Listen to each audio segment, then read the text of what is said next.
Terbukti inilah dalil akli dan nakli bahwa wujudnya Allah tidak bisa terbantahkan. Sesuatu yang nggak terlihat nggak ada itu goblok. Orang kalau punya kaidah seperti itu ujung-ujungnya ingkar sama ruh, ujung-ujungnya ingkar sama semuanya, dia bakal ingkar tuh. Hati-hati, itu kaidah goblok. Yang nggak terlihat nggak ada itu kaidah orang yang nggak punya iman, dan secara akal pun tertolak.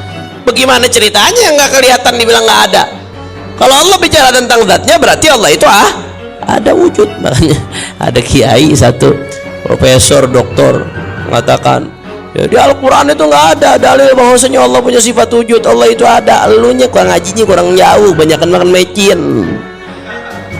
Berapa banyak ayat yang bicara Allah bicara tentang dirinya, Allah bicara tentang zatnya. Innani ana Allah la ilaha illa ana fa'budni. Allah mengatakan tentang dirinya, innani ana Allah la ilaha illa ana, tiada Tuhan selain aku. Allah berbicara tentang zatnya. Kalau Allah berbicara tentang zatnya berarti zatnya ada atau tidak? Ini dalil wujud di Al-Quran. Ribet-ribet deh. Tinggi-tinggi jadi profesor ngaji yang dasar Darul Mustafa agak paham. Orang Darul Mustafa anda jelasin sekali paham apa kagak nih? Selesai, alhamdulillah, nggak perlu gelar tinggi-tinggi. Ente nanti ya dikasih gelar profesor sama Habib Muksen pulang dari sini. Itu al-wujud. Ya, sifat wajib yang pertama adalah al-wujud. Hanya kalau sifat 20 wujud qidam baqa mukhalafatu lil hawadithi qiyamuhu wahdaniyah qudrat iradah ilmun hayat sama basar kalam qadiran aliman hayyan sami'an basiran mutakalliman. Sallu ala Nabi Muhammad. Ya, sifat pertama yang kita mesti kenal sifatnya Allah Subhanahu wa taala yang pertama adalah wujud. Karena kalau nggak ada sifat wujud, maka sifat-sifat yang lain nggak ada. Sifat yang pertama yang harus ada pada Allah Subhanahu wa taala adalah sifat wujud. Nah, sifat wujud ini disebut juga sifat nafsiyah. Sifat wujud ini disebut juga sifat nafsiyah karena sifat ini berkaitan dengan zatnya Allah Subhanahu wa ta'ala. Artinya apa sifat wujud? Bimakna thubuti syai' wa tahaqquqihi wajibun lahu ta'ala li dzatihi la li'illah. Ya, sifatnya Allah Subhanahu wa ta'ala wujud adalah wajib keberadaan Allah Subhanahu wa ta'ala. Allah itu ada bukan karena illah, bukan karena ada sebab lain, tapi Allah Subhanahu wa ta'ala tidak ada faktor X yang mendorong keberadaan Allah Subhanahu wa ta'ala. Allah itu wujud li dzatihi, memang karena zatnya Allah itu sendiri, bukan karena ada faktor lain yang mendorong keberadaan Allah Subhanahu itu wujud. Nah, sekarang kita bicara tentang keberadaan Allah Subhanahu wa ta'ala. Ini orang-orang ahli filsafat, kalau kita mau ngikutin ini ada perdebatan panjang. Mereka berdebat panjang tentang apakah Tuhan itu ada atau tidak. Alhamdulillah Allah kasih kita akal sehat, nggak perlu berdebat panjang buat membuktikan keberadaan Tuhan. Orang filsafat tuh sampai ratusan tahun berdebat panjang cuma gara-gara urusan Tuhan ada apa kagak. Akhirnya banyak yang jadi ateis. Alhamdulillah Allah kasih kita rezeki, Allah kasih kita rezeki akal sehat, hati lempeng, sehingga nggak perlu mikir banyak, nggak perlu berdebat panjang untuk meyakini Allah itu punya sifat wujud, Allah itu ada. Nggak perlu panjang-panjang, kita saudara, gampang, simpel. Justru kalau kita panjang-panjang ngomong malah jadi ribet nanti akhirnya. Nggak usah panjang-panjang. Pokoknya dalam setiap sifat Allah, tujuan kita belajar apa? Supaya tahu dalilnya sifat Allah tersebut. Dalil akli, dalil nakli. Dalil naklinya apa? Dalil naklinya seabrak-abrak di Al-Quran. Innani anallah la ilaha illa ana fa'budni. Allah bicara tentang zatnya ada. Kalau Allah bicara tentang zatnya berarti Allah itu ada wujud. Makanya ada kiai satu, profesor, doktor, mengatakan ya di Al-Quran itu nggak ada dalil bahwasanya Allah punya sifat wujud. Allah itu ada. Elunya kurang ngajinya kurang jauh, banyakan makan mecin. Berapa banyak ayat yang bicara Allah bicara tentang dirinya.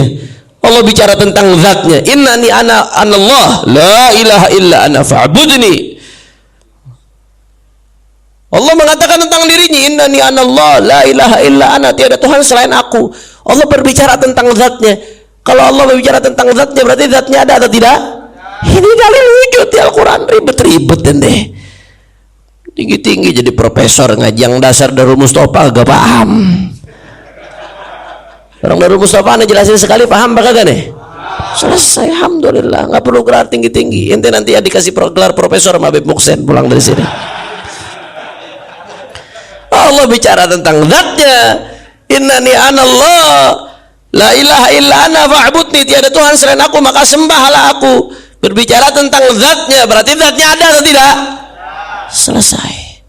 Yang kedua, dalil akli, dalil akal. Karena kita di awal kemarin sudah jelaskan apa ini ilmu akidah. Ya, ilmu akidah itu adalah ilmu yubhatsu an itsbat al-aqaid diniyati sahihati bil adillatil aqliyatin naqliyati bil adillatil yaqiniyatil sawan kanat aqliyah atau naqliyah. Ilmu membahas tentang keyakinan beragama yang benar dengan dalil yang yakin, baik dalil akli atau dalil maka setiap sifat kita bahas singkat aja, simple. Dalil aklinya, dalil naklinya. Tadi dalil nakli, sekarang dalil aklinya. Apa dalil aklinya? Allah itu ada. Gampang. Laulam yakun subhanahu wa ta'ala maka ana syai' minal khalaq. Kalau nggak ada Allah, nggak ada makhluk. Kenapa semua alam semesta ini ada? Dengan kebesaran alam semesta ini, planet-planet bisa nggak bertuburkan satu sama lain, lautan airnya bisa nggak bertumpah ke daratan. Saya mau tanya, ada nggak penciptanya? Ini semua ada nggak penciptanya? Kalau ada penciptanya, maka penciptanya adalah Allah. Selesai. Gampang, mudah. Makanya sampai-sampai ulama mengatakan begini. Ulama selalu ngutip nih, su'ila arabiyyun 'anid dalil. Seorang Arabi, orang Badui ditanya tentang dalil wujudnya Allah Subhanahu wa taala. Ditanya, apa kata dalil tersebut? Al-ba'ratu tadullu 'alal ba'ir. والروث تدل على الحمير وآثار الأقدام على المسير فسماء ذات أبراج وأرض ذات فجاج وبحار ذات أمواج أما تدل على الصانع الحكيم القدير العليم. Ya, kata orang-orang Badui ini, orang Badui jawabnya sederhana aja, gampang bagi yang akalnya sehat, yang hatinya sehat. Apa katanya? Al-ba'ratu tadullu 'alal ba'ir. Ya mohon maaf, kotoran onta aja menandakan ada ontanya. Kotoran onta menandakan kalau onta itu ada. Kotoran himar menandakan himar itu berarti apa? Ada. Ini ada kotoran himarnya, ini ada bekas himar, berarti ada himarnya. Atharul aqdam 'alal masir, jejak kaki. Kalau ada jejak kaki di atas pasir, berarti menandakan di situ ada orang habis jalan. Ada yang habis jalan di situ. Kalau kotoran himar saja menandakan ada himar, kotoran onta aja membekaskan ada onta, menandakan jejak kaki saja menunjukkan habis ada yang berjalan di situ. Lantas fasama'un dzatu abraj, langit yang memiliki tingkatan begitu tinggi ini, bumi yang berlapis-lapis ini, laut yang ombaknya luar biasa ini, semua ciptaan ini tidakkah menunjukkan ada sang pencipta yang maha besar dan maha agung dan maha kuasa menciptakan ini semua? Lantas ente masih mempertanyakan, ya hadza fa in aqlak, di mana kamu? Afala tatafakkarun? Awalam yatafakkaru fi anfusihim. Di Al-Quran Allah mengatakan, tidaklah mereka berpikir pada diri mereka. Wa ma khalaqallahu as-samawati wal arda ma bainahuma illa bil haqq wa ajalin musamma wa inna katsiran minan nasi bi liqa'i rabbihim lakafirun. Allah tantang tuh. Alam yatafakkaru fi anfusihim, apakah mereka tidak berpikir pada diri mereka? Nggak usah ente mikir yang di luar dulu, mikirin diri ente dulu. Ini mata bisa ngelihat, subhanallah, nggak ada habisnya, luar biasa, bertahun-tahun nggak pakai dicas, nggak pakai diapain. Ini di dalam diri ente ada berapa ribu sel, masing-masing berjalan pada tempatnya. Ada berapa ribu saraf yang masing-masing bekerja dengan hebatnya. Andai Allah mau geser satu aja, mati rodok ente.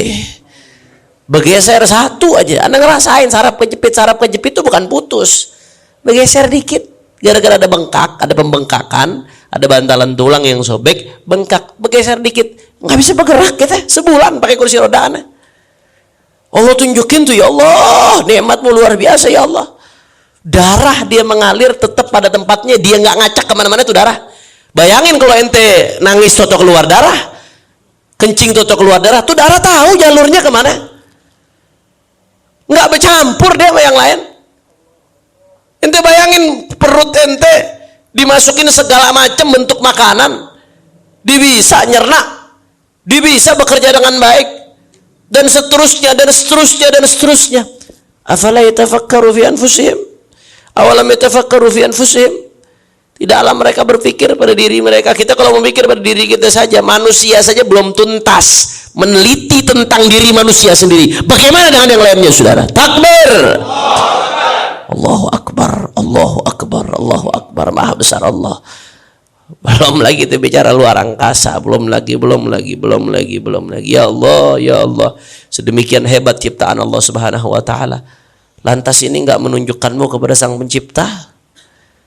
Allahu Akbar, Allahu Akbar. Makanya ada seorang nenek-nenek, Anda pernah bawain nih cerita di sini kalau nggak salah. Ada seorang nenek-nenek, tapi Anda ulangi karena ini pas babnya tentang wujud. Ya, nenek-nenek di satu tempat, akhirnya datang di tempat tersebut Al-Imam Al-Baqillani. Kalau nggak Ar-Razi Al-Baqillani, Anda lupa salah satu tuh. Kalau nggak Ar-Razi, Abu Bakar Al-Baqillani. Rame disambut sama masyarakat. Apa nyambut masyarakat? Ini adalah syekh yang punya 1000 dalil atas wujudnya Allah Subhanahu wa Ta'ala. Ini syekh nih yang datang nih yang kita sambut, dia punya 1000 dalil atas wujudnya Allah Subhanahu wa Ta'ala. Maka disambut segala demikian rupa dengan hebat, dengan geger disambut karena dia tahu 1000 dalil atas wujudnya Allah Subhanahu wa Ta'ala. Nenek-nenek dengan polos jawab, "Hah? 1000 dalil?" 1000 dalil, iya 1000 dalil. Ya Allah, wujudnya Allah, keberadaan Allah nggak butuh walaupun cuma 1 dalil, apalagi 1000 dalil. Ini semua yang ada depan muka kita udah adalah wujud, adalah dalil keberadaannya Allah Subhanahu wa Ta'ala, saudara. Buat apa 1000 dalil? Yang kita lihat semuanya ada dalil keberadaan Allah. Buat apa nggak butuh 1000 dalil? Itu syekhnya dengar perkataan nenek-nenek tersebut, itu syekh ketawa. Syekhnya ketawa bukannya ngeremehin nenek-nenek, justru bertakjub sama nenek tersebut. Allahumma imanan ka imanil ajaiz. Allahumma imanan ka imanil ajaiz. Ya Allah, kasih aku iman seperti imannya nenek-nenek tersebut ya Allah. Ya Allah, kasih aku iman seperti imannya nenek-nenek tersebut ya Allah. Luar biasa ya, karena saking mudahnya akal sehat kita. Kalau memang Allah kasih rezeki sehat, itu akal dan hati kita untuk meyakini wujud keberadaannya Allah Subhanahu. Ada orang yang mengatakan, tapi Habib, sesuatu yang nggak terlihat tuh berarti nggak ada. Sesuatu yang nggak terlihat berarti nggak ada, berarti Tuhan nggak ada. Ada ngomong tuh, ya di kelas, murid ngomong, gurunya ngomong, nih gurunya liberal, ngomong murid-murid, anak-anakku, pokoknya jangan gampang jangan gampang percaya apa yang kamu dengar. Sesuatu yang nggak terlihat berarti nggak ada. Ya kalau ada itu harus terlihat, harus kasat mata. Yang nggak terlihat berarti nggak ada. Jangan mau dibodoh-bodohi. Jadi ceritanya mau menanamkan ateisme nih di hatinya nih. Apa kata anaknya? Subhanallah, ada salah satu anak yang Allah gerakkan mulutnya, saudara, untuk jawab guru tersebut. Ibu guru, saya mau nanya bu. Apa? Ibu punya akal nggak bu? Ya punya lah, masa akal nggak punya? Ibu ngelihat nggak akal bu? Diem gurunya, nggak ngelihat. Ya udah, berarti ibu nggak ada akal. Berarti ibu itu kaidah goblok. Sesuatu yang nggak terlihat nggak ada itu goblok. Orang kalau punya kaidah seperti itu ujung-ujungnya ingkar sama ruh. Ujung-ujungnya ingkar sama semuanya, dia bakal ingkar tuh. Hati-hati, itu kaidah goblok. Yang nggak terlihat nggak ada itu kaidah orang yang nggak punya iman. Dan secara akal pun tertolak. Bagaimana ceritanya yang nggak kelihatan dibilang nggak ada? Berapa banyak hal yang ente nggak lihat secara kasat mata? Bukan ente nggak lihat, bukannya nggak ada, mata ente yang nggak mampu buat ngelihat. Wujuhu yawma idzin nadhirah ila rabbiha nadhirah. Wajah pada hari tersebut terang benderang, berbinar-binar wajah-wajah orang beriman pada hari tersebut. Ila rabbiha nadhirah, mereka memandang kepada Tuhannya Allah Subhanahu wa ta'ala. Dan terakhir sebagai penutup, ini ana rasa pernah ana bawain cerita ini, tapi nggak apa-apa karena ini pembahasan tentang wujud keberadaan Allah Subhanahu wa ta'ala. Nggak apa-apa ana ulangin supaya lebih memantapkan kita lagi ya, karena pas babnya ya, bab ini harusnya dibawakan cerita ini tentang Al-Imam Abu Hanifah. Bagaimana Imam Abu Hanifah pernah berdebat dengan seorang ateis yang mengatakan Tuhan itu tidak ada. Wah, sesumbar ini ateis, merasa dirinya berdebat dengan siapapun nggak kalah. Dia sesumbar, di mana-mana dia sesumbar, berdebat dengan siapapun nggak kalah. Akhirnya ditantangin ulama-ulama buat berdebat sama dia. Ditantanginlah Imam Abu Hanifah buat berdebat sama dia. Imam Abu Hanifah dijabanin, diladenin. Nah, ditentukan tempatnya jam sekian, waktunya sekian. Kumpul semuanya orang untuk menyaksikan debat tersebut. Ya, siapapun yang kalah akan ngikut kepada pendapat yang menang. Singkat cerita, dimulailah dibikin tempat perdebatannya, disaksikan oleh banyak orang, ribuan orang hadir saat itu.